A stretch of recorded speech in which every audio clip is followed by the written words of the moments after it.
Across the world, there are stairways that draw us upward, massive steps cut into stone, climbing ever higher towards the heavens. And some of them don't just lead up, they lead up to something else, something beyond our world, something divine. These are the top 5 ancient stairways said to lead to the gods.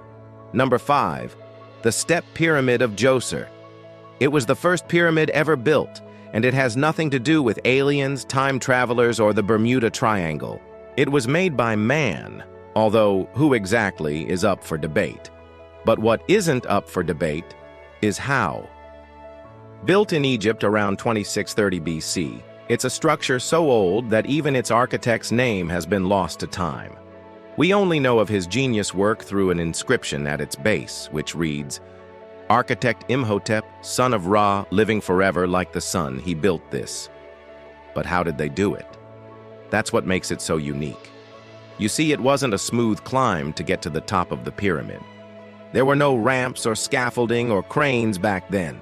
So to build a tomb this tall for the pharaoh, thousands of workers had to lay millions of bricks, one at a time. They worked in 3-meter lifts, pulling, hauling, and sweating their way up 62 meters until they could lay down to rest in the cool shade of the completed level before starting again. Each lift was a funeral in itself, layer upon layer of bodies, until finally the last brick was laid and the pharaoh's final resting place was 6 stories high. Number 4, the Temple Mount in Jerusalem. Now, no list of stairs to heaven would be complete without mentioning the Temple Mount. In Judaism, Islam, and Christianity, it's considered the holiest site in the world, because here, according to tradition, Abraham nearly sacrificed Isaac, Moses received the 10 Commandments, and Jesus taught and performed miracles. It's home to the Western Wall, the holiest site in Judaism, where thousands pray daily. Here in the shadow of the Dome of the Rock, they press their foreheads against the ancient stones, begging God for a miracle. And Muslims believe that Muhammad ascended to heaven from here during the night of power and ascension. Every day, hordes of pilgrims make their way up the 28 stairs of the Esplanade, taking them closer to the heavens. What was once a pilgrimage of faith is now a military checkpoint. Israeli police guard the entrance to the mount, limiting who can ascend. But the fight over the Temple Mount has been going on for centuries. During the Crusades, European Christians fought for control of the site, building a church atop the mount, only to have it destroyed by Saladin in 1187. Then in 1967, Israel recaptured the old city of Jerusalem, including the Temple Mount, and has controlled it ever since. Today, Jews are allowed to visit the mount but not pray there. While Muslims can enter freely, non-Muslims are banned from entering altogether. 3. Teotihuacan's Pyramid of the Sun. You might think the pyramids of Giza are the most impressive in the world, but they aren't. Not if you ask the Aztecs, because they believed that the Pyramid of the Sun in Teotihuacan, Mexico, was the tallest thing on Earth, reaching all the way to the heavens. Back in the 14th century, the Aztec Empire flourished in central Mexico. For over 200 years, it was the most powerful force in the region. But when the Spanish arrived in the 16th century, they quickly crushed the Aztec resistance. The Aztec king Cuauhtémoc surrendered after only a few weeks, giving up his empire and assuming the Spanish were gods. But the Spanish didn't stop there. They also set about destroying everything that reminded the natives of their former religion. The temples were burned and the statues were defaced, but one structure survived, the Pyramid of the Sun. It may not have been revered as sacred in the 16th century, but today it is.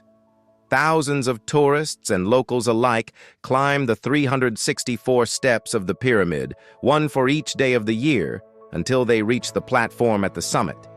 From here, they can see the entire city of Teotihuacan sprawled out below them.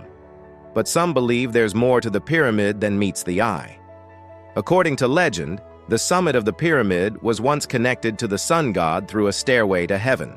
And in the early morning, you can actually see the shadow of this stairway in the center of the platform. Number 2, the Ziggurat of Ur. A long time ago, somewhere between 2100 and 2000 BC, a great king named Gilgamesh ruled over the ancient Mesopotamian city of Uruk. He was 2/3 god and 1/3 man, and he wanted to reach the heavens to become a god himself. So he called upon the gods and asked them to teach him how. And the gods heard his request and sent down a blueprint. With that, Gimlalesh assembled the finest craftsmen and the strongest laborers and told them to build him a tower so tall that it would pierce the clouds and take him to the gods. They built and they built and they built. And when it was finished, it was called the Ziggurat of Ur. The tower consisted of 3 platforms, one on top of the other, each surrounded by a staircase. At the top, there was a shrine for the moon god, Nana. In between, there were shrines for the gods Ishtar, Shamash, and Adad. And at the bottom was a large courtyard where people could sacrifice animals and pray. But the ziggurat wasn't just a way to get to the gods. It was also a way to get the gods to talk to humans. Priests would climb the stairs and shout messages to the gods, asking for their favor. Then, when the wind blew back down the mountain, they would catch the gods' replies on tablets and carry them back down to the people. But the ziggurat was abandoned sometime around 1600 BC, and the whereabouts of many of these stairs leading to the heavens are unknown. What we do know, though, is that there is still a ziggurat standing in southern Iraq. It's been restored and is open to the public. Visitors can climb its 3 platforms and imagine what it must have been like to talk to the gods. Number 1, Mount Kailash. The Kailash range towers over the Tibetan plateau, but one peak in particular draws the most attention. No, not because it's the tallest, nor because it's the hardest to climb, but because it's the holiest. This holy mountain is Mount Kailash, and it's considered sacred in 4 religions: Buddhism, Hinduism, Jainism, and Bon. Bonpos consider it the home of the creator god, Tonpa Shenrab. Hindus believe it's the home of Shiva, the destroyer god. Buddhists think it's where the future Buddha will be born. And Jains believe it's where Mahavira attained enlightenment. But regardless of who's at the top, everyone agrees that it's a place of great power. That's why every year, thousands of pilgrims make a clockwise trek around the mountain, walking for days across the frozen wasteland until they return to where they started. And according to legend, if you walk around the mountain 108 times, you'll be freed from your sins and ascend to heaven. But there's no need to walk when you can fly. If you really want to reach the heavens, helicopter tours are available. Just kidding. Sort of. No helicopters are allowed anywhere near the mountain. The airspace is strictly off limits. According to legend, any aircraft that flies too close will crash. But don't worry, there are plenty of stairs. If you can't fly to the top of the mountain, you can always climb it.